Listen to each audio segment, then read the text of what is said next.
안에 한종훈 원장님께서 갑상선. 저도 오늘 케이스는 아니고 저 오늘 환자 보다가 뭐 이상한 건 아닌데 좀 모양 대응이 좀 다쳤을 저는 결정 볼 때마다 어렵더라고요. 그래서 첫 번째 그 케이스는 우리 회장님 하시고 그 다음에 울산 사태경 과장님이 하시고 뭐 시간 되면 제가 갑상선 동영상 케이스도 아니고 동영상 그냥 바로 오후에 와가지고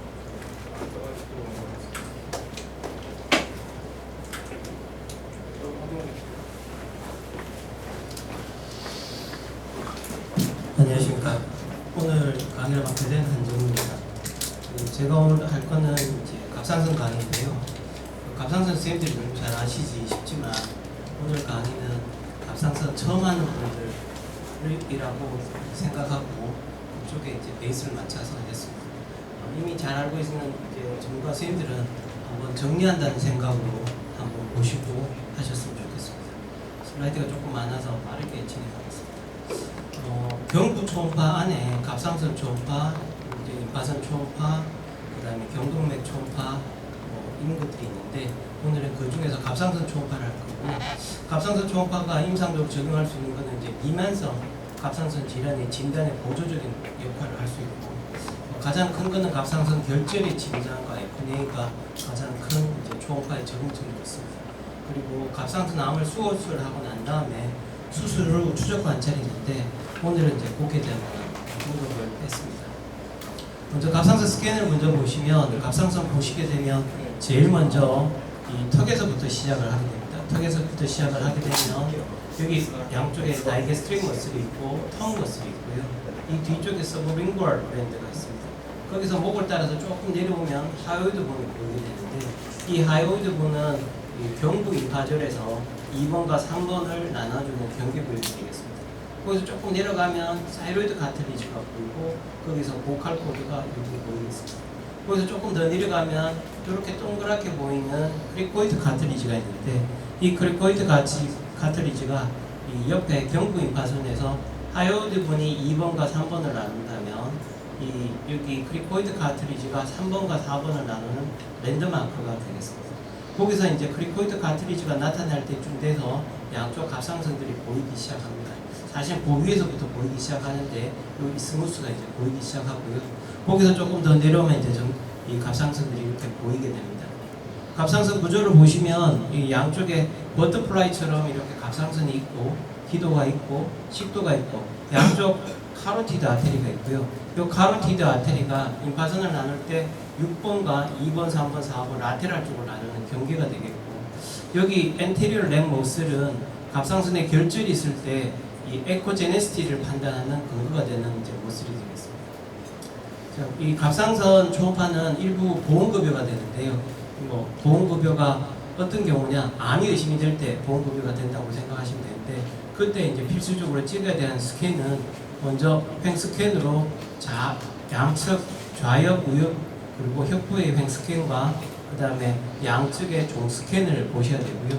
그 다음 양쪽에 경부 임포전을 하나 잡아주시고 그 다음에 이 중심 임파선 이 구역이 사실은 이제 6번 구역이거든요. 6번 구역에 예를 들어서 이 사이로이드의 캔서 같은 게 있을 때 메타스테이스가 있는 걸 보기 위해서 옆에 중심 경부의 임파절에서 총 8개의 사진을 찍어서 보여주시면 되겠고요. 만약에 여기에 이제 노들이 있다면 거기다 추가해서 횡스캔, 종스캔, 그 다음에 사이즈 추가는 3장을 추가해 주시면 이게 보험급여에 필요한 영상들은 다 획득하시는 게 되겠습니다. 먼저 정상 갑상선의 이제 일단 정상적인 모양을 한번 보시면 먼저 크기를 한번 보실 건데요. 근데 정상적인 갑상선의 크기는 상당히 베리에이션이 많아서 좌우로 한 2-3cm, AP 다이아메터 1.5cm, 이스무스가 0.2에서 0.3cm를 가는데 상당히 이 사람의 체격이나 모양에 따라 베리에이션이 상당히 있습니다. 그래서 제가 오늘 했던 강의들은 서울대학교 유노을 교수님의 자료를 상당히 가져왔는데요. 여기 보시면 AP 다이아메터가 한 1.5에서 2, 그 다음에 좌우에 또 한 2에서 한 3 정도 되고요. 그 다음에 롱기튜드널하게는 4에서 6cm 되는데 이런 수치들 자체는 사실은 특별하게 이게 얼마 정도가 노말이다 이렇게 하기는 좀 어렵습니다. 대략 이 정도 된다고 보시고요. 보통 우리가 이제 고이트를 판단할 때 그래도 조금 많이 보는 거는 이스무스입니다. 이 0.3에서 0.5cm 정도 되는데 이거 이상이 되면 우리가 고이트라고 보게 되는데 먼저 사이즈는 이렇고요. 에코제네시티는 여기 보시면 하이퍼 에코기합니다. 어디에 비해서 여기 엔티리어 넥무슬보다 하이퍼 에코기하고요. 요거하고 에코제네시티가 비슷한 게 이제 파로티드 그랜드입니다. 이 에코제네시티는 김일봉 선생님이 늘 이제 얘기해 주시는 이 갑상선 초음파와 이 패솔로지가 서로 연관이 되어 있다 그걸 생각하고 보시면 되는데 요 정도 에코제네시티가 되는데 호모지니어스합니다.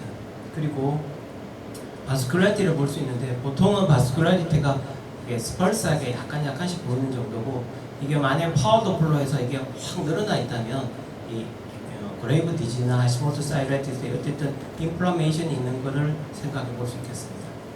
자, 그래서 고이트를 보는 경우에 우리가 고이트를 어떻게 판단하느냐? 일단 간단한 팁 정도 봤는데요. 여기 이제 이스무스입니다. 한 4.3mm 정도 보통 2에서 한 3mm 0.5cm, 5mm를 넘었으면 대부분 고이트라고 보게 되고요. 글로스하게 보게 될 때는 자 그레이브 디지즈 같은 경우 보면 정상 갑상선은 항상 카로티드가 갑상선 바깥에 있거든요. 근데 이 그레이브 디지즈가 되거나 이 커지게 되면 이 카로티드 안을 이게 커져서 이게 안에 감싸 안습니다. 그래서 카로티드가 만약에 갑상선 안쪽에 들어가 있다면 이건 그냥 한눈에 봐도 이거는 고이트 맞습니다. 이렇게 얘기할 수 있겠습니다. 요거는 이제 한 번씩 볼 건데요. 이것도 이제 전남의대 이제 교수님 걸 사진을 가져왔는데 패솔로지입니다. 이 이제 초음파는 이 패솔로지가 이 초음파에서 반영되는 걸 이용해서 우리가 이제 조직이나 이런 걸 보시는데요. 정상 이제 갑상선을 보시면 이 폴리클이 있습니다. 이 폴리클에는 셀 컴포넌트가 있고 리퀴드 컴포넌트가 있죠. 이게 밀도 차이가 있으면 여기서 반사가 많이 일어납니다. 그래서 하이퍼 에코제네시티가 나타납니다. 근데 이 에코제네시티가 만약에 조직이 이렇게 바뀌었다. 예를 들어서 폴리클이 줄어든다든지 폴리클이 거의 없어지고 이게 그러니까 림포사이트나 플라즈마 사이트 또는 이게 셀 자체가 이렇게 빽빽하게 이게 노듈이나 이게 캔서처럼 이렇게 빽빽하게 될 경우에는 이 프로이드 컴포넌트가 없기 때문에 이게 그대로 이게 빔이 투과하게 됩니다. 그러면 하이퍼에코가 나타나거든요. 그래서 이런 이 조직학적 소견을 이 갑상선 초음파의 에코가 반영합니다. 이걸 이용해서 우리들이 이제 갑상선 초음파를 봤을 때 이 노들이 말리그넌트 컴포넌트가 많으냐 어떤 것들을 이제 판단하는 근거가 되겠습니다. 그래서 이걸 한번 보시겠습니다. 이건 이제 노말 갑상선이고요. 여기 폴리클이 있고 셀들이 있고요. 이게 폴리클 리퀴드 컴포넌트와 셀 컴포넌트가 이렇게 있는데 이게 많죠. 그래서 반사가 많이 일어나고요. 그 다음에 지금 요거는 이제 파필라리 사이로 이렇게 됩니다. 여기는 리퀴드 컴포넌트가 거의 없죠. 그러니까 거의 다 투과하겠죠. 그 다음에 요거는 이제 하시모토 사이라이티스입니다. 폴리클도 있고 림포사이트인데 여기보다 훨씬 적죠. 그러면 만약에 이게 초음파로 본다면 이거는 하이포에코익, 이거는 굉장히 하이포에코익, 이거는 약간 믹스된 형태 이렇게 보게 될 건데요. 이걸 한번 우리가 보시면 이게 정상 갑상선입니다. 정상 폴리클이 있을 때는 하이포에코익하고 호모지니어스게 보이는데 이게 하시모토 사이라이티스입니다. 여기 보시면 하이포에코익한 것도 있고 대부분 하이포에코한 것들이 많고 또 하이퍼에코, 노멀 같은 에코를 보이는 것도 있고 얼룩덜룩하게 보이게 되죠. 왜 아까 전에 얘기하셨던 그런 조직학적 변화가 있으면 그렇게 돼 있어서 우리가 사이로이드를 볼 때 디퓨즈 사이로이드는 이런 컴포넌트가 있으면 이거 좀 사이로이드 자체에 뭔가 인필트레이션 같은 것들이 있겠다 이런 것들을 보고 우리가 판단할 수 있겠습니다. 디퓨즈 사이로이드 디지즈에서 초음파 소견은 이게 사실은 진단의 기준은 아닙니다. 디퓨즈 사이로이드 디지즈의 진단은 오히려 임상 증상과 그 다음에 랩 파인딩이 더 진단에 이제 중요하고요. 하지만 이 초음파 소견이 이런 디지즈들의 정도를 판단한다든지 약간 구별하는데 좀 도움이 된다는 보조적인 정도로 생각하시면 되고요. 디퓨즈 디지즈는 뭐 대표 한 5개 정도에서 거의 다 보시면 되겠습니다. 그레이브 디지즈, 하시모토, 페니사이라티스, 서브어큐트 사이라이티스, 그리고 디퓨즈하게 사이를 리포마나 메타스테이스 보는 경우가 있는데요. 이 경우를 잠깐 한번 보고 지나가겠습니다. 그레이브 디지는 오토이민 디지니까 쌤들 잘 아시고요. 리셉터 안티바디가 사이로이드 셀을 자꾸 자극해서 사이로이드 하이퍼플라지아가 나는 겁니다. 그래서 리셉터 안티바디가 있고 자꾸 자극하니까 이 노말 폴리클이나 이런 것들이 굉장히 정식하게 됩니다. 그래서 이 초음파로 보면 가장 큰 거는 커진다. 굉장히 고이트하고 굉장히 커진다. 그 다음에 에코제네시티는 정상 에코 이 폴리클이 늘어나면 아이소에코하고 이게 조금 더 빡빡하게 하면 하이퍼에코가 보게 되는데 뭐 그 정도 보인다는 거고요. 가장 큰 거는 커진다. 그리고 이 파워 도플러를 보면 이게 굉장히 이제 하이퍼플라이저식으로 나니까 이 베슬의 블러드 플로가 늘어나죠. 그래서 사이드로이드 페르노멘처럼 벌겋게 이게 벌써 블러드 서플라이드가 많고 셀들이 막 증식하는 그런 모양들을 볼 수 있습니다. 이 그레이브 디지즈도 사이로이드 캔서, 특히 PTC가 일반인들보다 조금 더 자주 생기는 경우가 있어서 그레이브 디지즈를 이렇게 치료하시다가도 한 번씩은 이 촉지있는 데서 뭔가 좀 답답하게 보인다든지 조금 너무 크다든지 그런 게 있을 때는 꼭 사이로이드 손으로 한번 해보시는 게 좋겠습니다. 자, 여기 보시면 여기 사이드 모양인데 사이로이드 모양이 굉장히 커져 있죠. 커지니까 이게 로블레이트처럼 이렇게 보이게 되고요. 조직을 보시면 정상 폴리클들이 있어서 완전히 하이퍼에코하지 않고 약간 마일드 하이퍼에코한데 셀 컴포넌트가 많고 많이 자라니까 크게 보이는 거고요. 그래서 보시면 이게 초음파 소변입니다. 약간 하이퍼에코하고 무엇보다도 많이 커져 있어서 로블레이트 된 것처럼 돼 있고 이게 막 정식하니까 이게 블록블록 튀어나오는 거거든요. 그래서 고이트 소견이 있고 사이즈가 커져 있고 약간 마일드 하이퍼에코하고 그 다음에 아까 전에 보셨던 파우더 블로 보면 이렇게 임페리노처럼 이게 블러드 스프레이가 확 늘어나는 걸 보실 수 있다. 이 정도가 되겠습니다. 그 다음에 이제 하시모토 사이라이티스인데요. 하시모토 사이라이티스는 오토이뮨 사이라이티스입니다. 사이라이티스라는 말은 이제 염증을 일으키는 겁니다. 그래서 이 셀 자체를 이 사이로이드 셀을 이제 이렇게 오토이뮨으로 파괴를 하니까 제일 처음에 파괴를 하게 되면 이 갑상선은 그게 보상적으로 이거를 파괴되는 것들을 보상적으로 더 만들어내기 위해서 처음엔 좀 커집니다. 그래서 처음에는 인라지하게 커지는데 한쪽에는 파괴가 되고 한쪽에는 셀들이 새로 만들어지고 파괴가 된 데는 파이브로시스가 있으니까 하이퍼에코가 딱딱하게 보이고 새로 생기는 데는 정상 하이퍼 에코제네시스 들어가 있으니까 얼룩덜룩하게 보이면서 커집니다. 그래서 이게 막 마이크로노들하게 보이게 되는데 이게 계속 진행이 되면 이제 사이로이드 셀들이 더 이상 커지지 않죠. 더 이상 정식이 보상된 정식이 아니면 슈링키지가 일어나면서 하이퍼에코네시스가 크게 늘어나게 됩니다. 이 하시모토 사이라이티스는 림포마의 리스크가 아주 커서 이제 그 3차 병원에 있는 선생님들 하시모토 하면 림포마 가장 강조하시는데 이 하시모토 사이라이티스를 보다가 이 레피드하게 뭔가 크게 커진다 이렇게 크게 만지킨다 하면 꼭 손으로 한번 해보셔서 여기 혹시 노들이나 이게 메스가 커지지 않는 걸 한번 보시는 것이 좋겠습니다. 자, 이거 사이즈를 보시면 여기는 그렇게 커져 있지는 않죠. 그렇지만 보상적으로 해서 제일 처음에는 좀 커져 있는데 이 커져 있다가 들어 이게 만져보면 한쪽은 인플라메이션이라고 한쪽은 하이퍼라메이션이 불리하기 때문에 이게 그레이브시 디지즈하고 하시모토 사이라이티스하고 제일 진찰실에서 한 그 사이로이드를 만져보면 그레이브 디지즈는 약간 몰캉몰캉합니다. 몰캉몰캉하면서 커지고 있고요. 하시모토는 보면 딱딱하면서 커져 있습니다. 그래서 이제 피지컬에서 그런 차이가 있고요. 그 차이는 파이브로시스와 그 다음에 셀 하이퍼플라즈가 이렇게 막 섞여져서 나타난다는데 이 셀을 보시면 여기 인피트레이션 되는 셀들이 많아져 있죠. 이 셀들이 많은 부분들은 하이퍼에코가 나타나고요. 그 다음에 폴리클이 그대로 남아있는 분들은 이제 노말 에코처럼 보이고요. 그래서 노말 인플라메이션에서 파이브로시스는 하이퍼에코한 것들이 섞여져 있으니까 얼룩덜룩합니다. 이 얼룩덜룩한 거를 이제 서양 사람들은 이거 비린의 얼룩무늬 같아서 비난 질라페 노듈처럼 또는 코블스톤처럼 이렇게 보이고 그 사이에 이렇게 이거 다 노듈 아니야? 이렇게 생각하실 수 있는데 이때 보시면 이 사이사이에 이렇게 바스큘라리티가 이렇게 들어가서 노듈하고 다른 얼룩덜룩한 이렇게 점박이 모양 또는 자갈 모양의 소견을 보실 수 있습니다. 근데 자 그런 것들이 있고요. 이런 하시모토 사이라이티스가 있는 상태에서 갑자기 어떤 큰 목에 뭐가 자꾸 커져요. 갑상선이 너무 커져요 하면 하시모토 사이라이티스가 이게 다시 이게 파괴된 속도가 갑자기 증가되면서 커질 수도 있겠지만 그때 꼭 손을 한번 보셔서 이런 하이퍼에코가 큰 노들들이 생기면 여기 보시면 하시모토 사이라이티가 여기 얼룩덜룩한 게 베이스 깔려 있는데 그거보다는 훨씬 하이퍼에코가 한 것들이 보이시죠. 하이퍼에코 양극은 아까 전에 얘기하신 것처럼 하이퍼에코한테 만드는 셀 컴포넌트가 굉장히 늘어났다는 거거든요. 정상 하시모토 인프라메이션의 이 셀 컴포넌트보다 굉장히 빽빽한 것들이 늘어났다는 거니까 이때는 림포마를 의심해 보셔야 되는데, 이런 경우에는 이게 FNA로 진단이 좀 어렵고 건바이옵시를 하시죠. 이 페니스 사이라티스도 자주 보시는데요. 사실은 페니스 사이라티스는 사실 초음파로 어떻게 보기는 좀 뚜렷하지는 않습니다.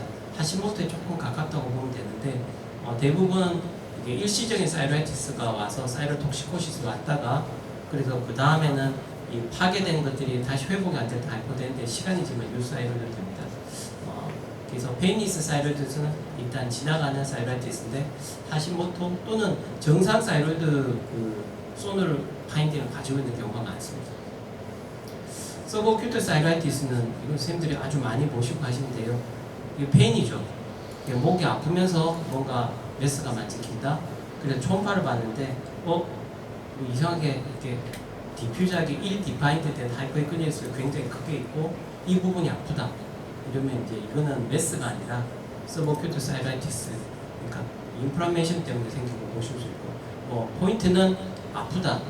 그리고 그 부분에 보니까 하이퍼에코익한 이렇게 1 디파인드 된 리전이 있다.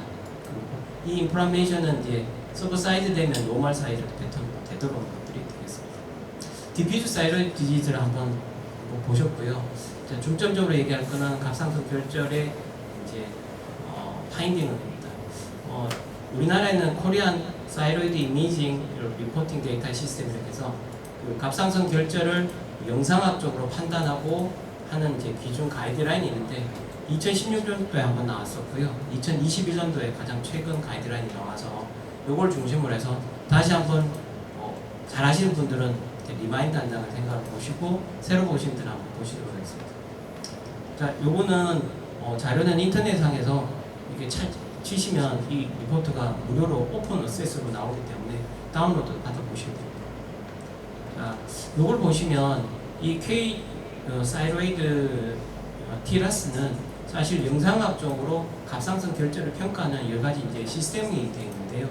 옛날에는 퀄리티파이드, 이거 말리그너시 의심되는 소견이 있다 하는 거기에서 지금 현재는 이거를 정량화해서 이렇게 되면 리스크가, 말리그너 리스크가 어느 정도 되니까 이거를 어떻게 그레이딩 해야 되겠다 하는 식으로도 되어 있습니다. 그래서 들어가기 전에 보면 현재 시스템은 옛날에 이런 말리그너시의 특징들을 가지고 있고 요걸 가지고 평가를 했습니다. 그래서 스코링을 했습니다. 스코링을 해서 이건 어느 정도 돼 있다 돼 있는데, 요 밑에 제가 요걸 보여드릴 거는 요 밑에 걸 보여드리려고 했거든요.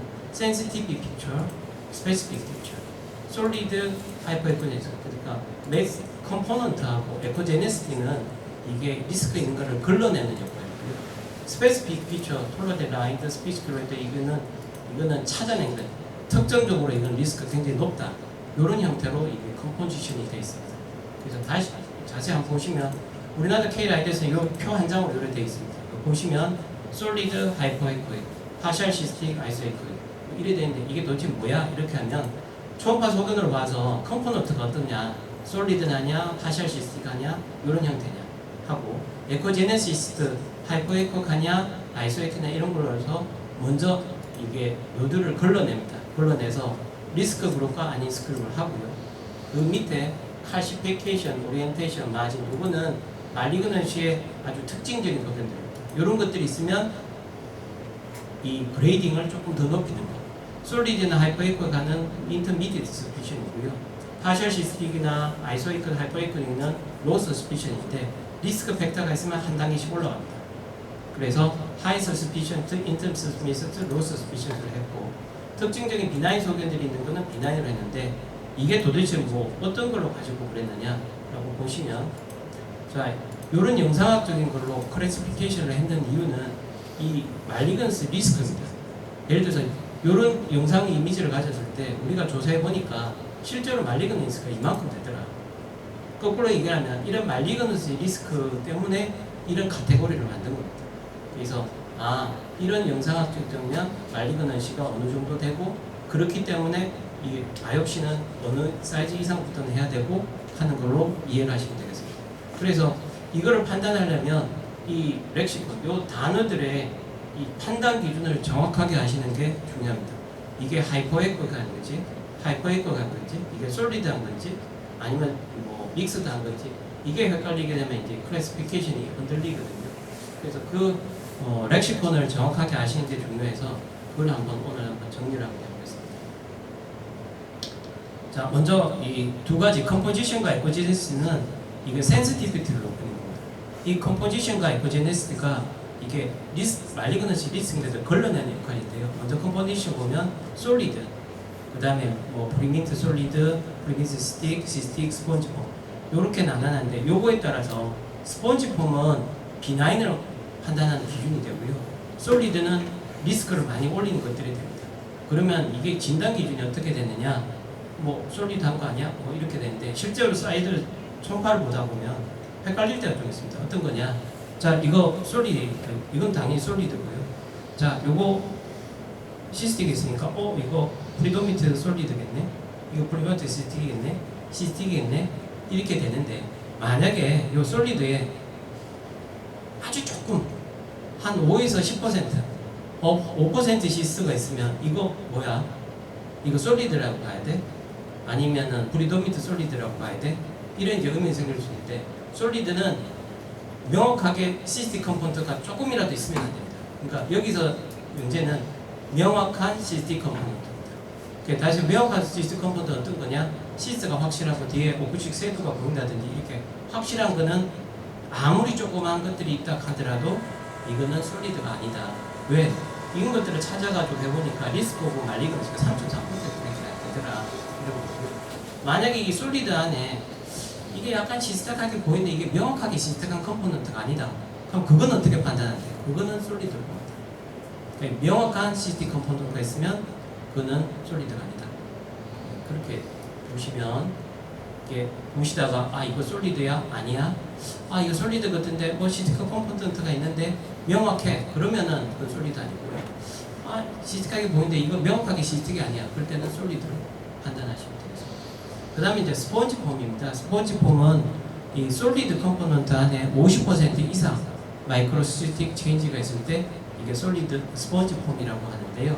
이것도 나중에 이제 판단에 헷갈릴 때를 한번 보도록 하겠습니다. 자, 여기 시스틱 컴포넌트, 그러니까 솔리드 컴포넌트의 50%가 납니다. 여기는 보셔서 선생님들이 뭐 보셔서 이거 50% 이상 되겠네 하고 보시는데 나중에 한번 다른 걸 보겠습니다. 에코제네시티는 마크드, 마일드, 아이소 해보시고요. 마크드 하이퍼 에코시프트가 마일드 하이퍼 에코시프트. 아까 전에 가이드라인에 그냥 하이퍼 에코잉만 있었는데 마크드나 마일드를 구분할 필요가 있습니다. 왜냐? 자, 마크드의 기준은 엔티리어 넥모스보다 더 하이퍼 에코익한 거거든요. 여기 엔티리어 넥모스입니다. 요거보다 더 하이퍼나 마이크였고요. 요거는 엔티리어 넥모스보다는 하이퍼 에코하고 옆에 노멀 컴포너보다는 하이퍼하고 그러면 마이크 에코익. 그 다음 옆에 비슷한 아이소 에코익. 그것보다 더 자면 하이퍼 에코익이 있는데요. 자, 여기 한번 보시겠습니다. 자, 요런 것들은 엔티리어 넥모스가 확실하게 낮거나 엔티리어 넥모스가 비슷합니다. 이런 경우는 이제 마크드의 하이퍼 에코시스템 가고요. 요거는 마일드 하이퍼 에코시스템인데 이게 의미가 있느냐? 의미가 있습니다. 왜냐하면 리스크 오브 말리그너시가 차이가 꽤 많이 납니다. 이게 마크드 하이퍼 에코시스템은 이게 리스크 오브 말리그너시가 50% 넘습니다. 그래서 마일드 하이퍼 에코는 그만큼 안 되거든요. 한 30%밖에 안 되기 때문에 마크드 하이퍼 에코는 하이퍼 에코 중에서도 특별하게 리스크 오브가 훨씬 더 높다 이렇게 판단을 하셔야 되겠습니다. 그 다음부터 이제 나머지 세 가지는 이게 스페시픽한 이게 말리그너시를 이제 시사하는 소견입니다. 오리엔테이션, 패러럴하고 마질 스모스하고 하는데 선생님들 잘 아시죠? 옛날하고 2016년 바뀐 거는 이게 AP, 트랜스버스 아니면 롱기튜드널 플래닛에서 AP 다이아미터가 트랜스버스보다 작을 때 다시 말해서 쉽게 말해서 쭉 하면 되는데 이거를 트랜스버스로 보느냐 롱기튜드널로 보느냐 인데 지금은 트랜스버스를 하나로 정했습니다. 왜 그래 정했느냐? 트랜스버스 했을 때 그 말리그너스의 스페시피시티하고 롱기튜드널하게 할 때 이게 그 AP 다이아미터의 그 스페시피시티하고가 거의 같습니다. 그래서 두 개 볼 필요 없다. 그냥 트랜스버스에서 토럴에 와이드, non-패러럴 하면 이건 말리그너스 리스크로 보자. 그래서 그렇게 기준이 바뀌었고요. 스무스 일레귤러 일타입파인드는 여기서 유명하는 오비어스하게 판단이 가능한, 명확하게 판단이 가능할 때 스무스 일레귤러 하고요. 여기처럼 명확하게 판단이 안 되는 거는 일 디파인드로 보고, 일 디파인드는 이게 비나인이냐 말리그넌시에 판단하는 기준이 되지 않습니다. 그 다음에 세 번째는 에코제닉 포사인데요. 펑텍 에코제닉 포사의 마크로 칼시피케이션, 링 칼시피케이션. 먼저 정의를 한번 보시면 펑테이트는 요 뒤에 솔리드 컴포넌트 내에 있어야 됩니다. 그리고 1mm 미만의 하이퍼에코의 포사인데요. 이게 그전에 마이크로 칼시피케이션 켰다가 에코제닉 포사에 켰는 거는 이 소노상에서 하이퍼에코에 보이는 게 다 칼시피케이션은 아니더라. 콜로이드도 그렇게 보일 수 있더라. 그래서 칼시피케이션 말을 쓰지 말자라고 해서 이렇게 된 건데요. 여기서 보실 거는 솔리드 컴포넌트 안에 펑테이트, 이게 하이퍼에코 포사이트는 이건 말리그넌시 리스크죠. 자, 밑에 걸 한번 보시겠습니다. 매행 똑같은 에코제닉 포사입니다. 여기도 에코제닉 포사이고요. 근데 이게 시스틱 안에 코메텔 아티팩트가 있을 때는 비나인입니다. 비나인드. 자, 여기 보시면 시스틱 컴포넌트 안에 인 것들이 보일 때는 비나인이고, 솔리드 컴포넌트 안에 보일 때는 말리그넌시입니다. 그래서 이걸 구분하셔야 될 거고요. 마크로 칼시피케이션은 칼시피케이션이 있으면서 뒤에 포커시스 섀도잉이 보이는 것을 마크로 칼시피케이션이라고 하고, 링 칼시피케이션은 마지널 칼시피케이션을 얘기하게 되겠습니다. 자, 펑테이트 에코제닉 포사이트는 반드시 솔리드 컴포넌트 안에 있어야지 펑테이트라고 얘기를 합니다. 그래서 근데 펑테이트 에코제닉 포사인데 이거 코메텔 사일이 있는데 이거 아까 전에 인트라시스틱 에코제닉 포사 아니야? 그럼 상관없습니다.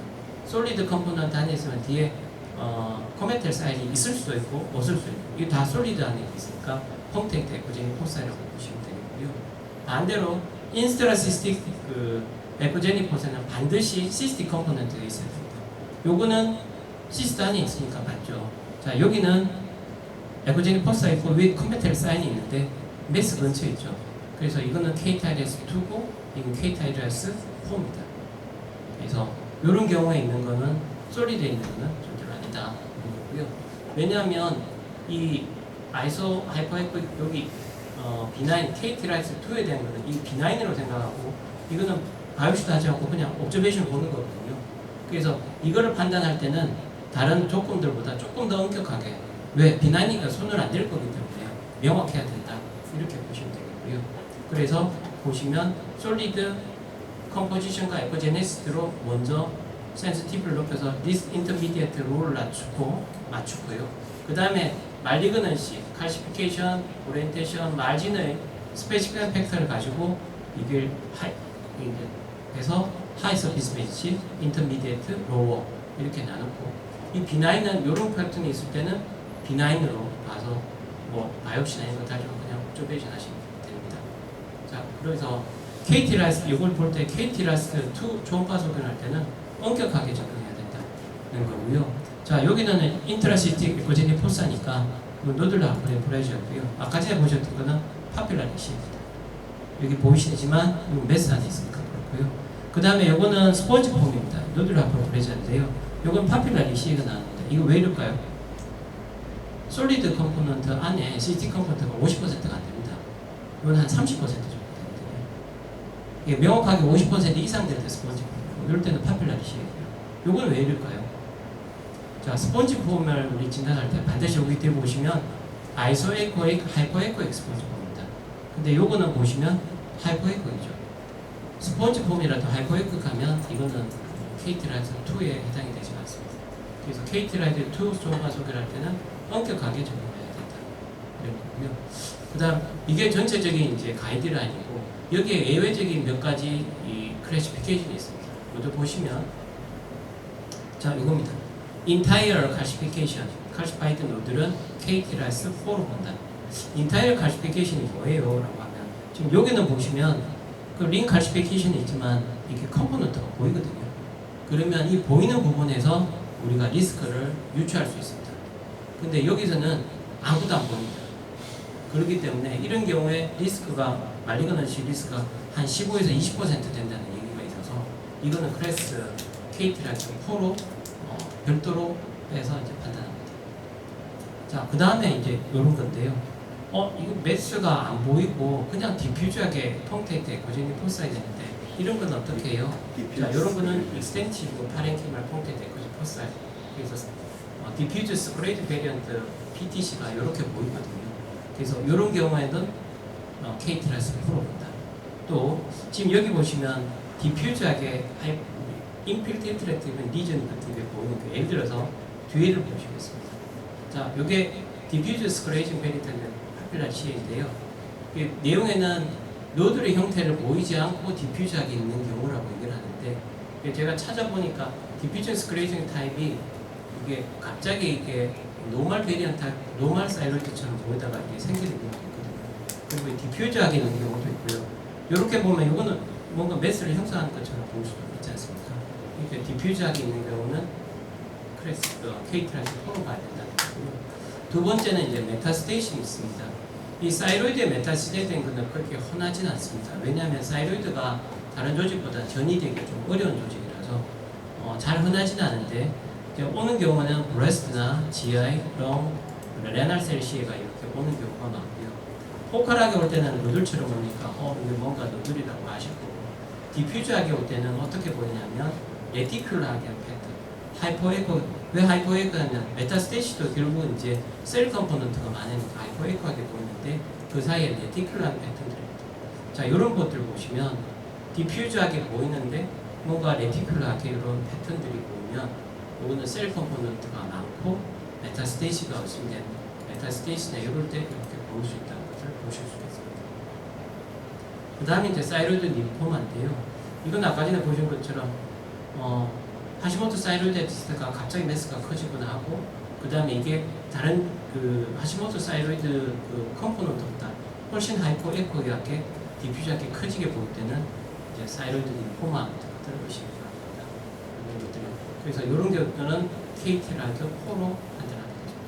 이게 림포마로 진단되는 것들의 건데요. 여기 컴포넌트와 다르게 이렇게 하이퍼에코한 레티큘러한 패턴으로 가지면서 이렇게 있을 때는 림포마 같은 것들을 의심해야 됩니다. 자, 그래서 이러한 이제 클래시피케이션에 따라서 FNA의 기준이 달라져 있습니다. 그래서 KT라이트 4는 1cm, 5는 1cm 이상, 4는 1에서 1.5, 2cm 이렇게 되어 있는데요. 이거의 의미는 뭐냐면 그 사이로이드 캔사이 같은 경우는 사이즈에 따라서 메타스테이스나 프로그노시가 상당히 다르다고 되어 있습니다. 그래서 사이즈를 봐서 일단 2cm 이상이면 이게 조금 리스크가 떨어지더라도 이건 FNA 하자. 그 다음에 2cm 이하에서는 사이로이드 캔사도 사이즈가 작으면 프로그노시가 좋다는 얘기들이 있거든요. 그래서 2cm 이하에서는 FNA를 좀 불필요한 FNA를 준비해서 조금 더 엄격하게 제공을 하자. 그런 기준으로 해서 지금 이 FNA 기준이 만들고 있습니다. 그래서 하이 서스피션트는 1cm지만 로우 서스피션트는 2cm로 되어 있는 게 그런 이제 불필요한 FNA를 줄이기 위해서 그런 기준으로 만들어졌습니다. 근데 이러한 기준에 상관없이 FNA를 해야 되는 경우가 있습니다. 어떤 경우냐? 이게 확실하게 의심이 되는 경우인데 첫 번째는 메타스테이시스죠. 서비칼 림프노드에 메타스테이시 됐거나 아니면 주위 장기로 침범을 했거나 확실하게 디스턴트 메타스테이시가 있을 경우에는 반드시 사이즈에 상관없이 FNA를 하게 되라고 되어 있는데 그러면 초음파상에서는 어떤 거냐? 자, 이렇게 정상 그 림프노드입니다. 이렇게 깊쭉하게 됐고 필름이 보이고 여기도 블러드 프로브는 정상 사이즈 그 림프노드인데 이런 림프노드가 아니고 말리그넌시를 의심하는 거의 림프노드 소견이 보일 때 그때는 사이로이드에 메스가 있어요. 노들이 아무리 작더라도 반드시 FNA를 하지 않다. 자, 가장 특징적인 게 이게 형태 마이크로 칼시피케이션 에코제닉 포스입니다. 사실은 이제 우리가 사이로이드 노들이 있어서 이렇게 보다가 림프노드에 이런 칼시피케이션이 있으면 이거는 뭐 거의 파필레르시라고 아예 생각을 하고 이게 조직 검사를 하고 하는 경우도 많습니다. 그리고 시스틱 체인지가 있고, 그 다음에 여기 마크로 칼시피케이션이 있거나 그리고 블러드 플로가 이렇게 필름에 있는 게 아니라 이렇게 어번트하게 퍼져 있는 경우, 이런 경우는 림프노드가 이 메타스테이시스에 있는 소견이라고 보기 때문에 이런 경우는 사이로에 조그만 노즐이 있더라도 반드시 FN을 하자. 이게 하나고요. 두 번째는 주의 자국으로 침범했는 게 의심되는 소견입니다. 대표적으로 어떤 거냐? 노즐이 있는데 트락에 딱 붙어 있어요. 그리고 이게 둔각이다. 이러면 이게 기관지가 침범했을 가능성이 높기 때문에 이때는 반드시 FN을 하자. 두 번째, 리커널트 라린잘 러브가 이제 목소리나 이런 거하고 연관이 있는 중요한 신경인데요. 보시면 쭉 내려오다가 여기서 돌아서 또 뒤로 올라가거든요. 그게 어디쯤 되느냐? 이게 트라케하고 에소파고스하고 요 뒤쪽 줄, 카로티드, 에소파고스 여기 뒤쪽 줄에 이렇게 지나가는 경로거든요. 그래서 메스가 이 뒤쪽에 글루브를, 이쪽 글루브를 트라케와 에소파지알 글루브를 인접하거나 접해 있으면 여기 침범돼서 가능성이 높으니까 반드시 FN을 하자. 그리고요. 세 번째는 이제 스트랩 머슬입니다. 스트랩 머슬에 대해서는 지금 여기 보시면 이제 라인이 여러 비슷하게 접혀져 있거나 하는데 이거는 마이너한 거라서 크게 문제되지는 않고요. 이거를 침범해서 뚫고 나갔을 때 이때는 뭐 그냥 보시기도 스트레스 머슬 먹었네 이런 경우에는 반드시 사이즈 상관없이 FN을 하자. 이렇게 침범되는 것들이 보이면 FN을 하자. 이런 것입니다. 그 다음에 이제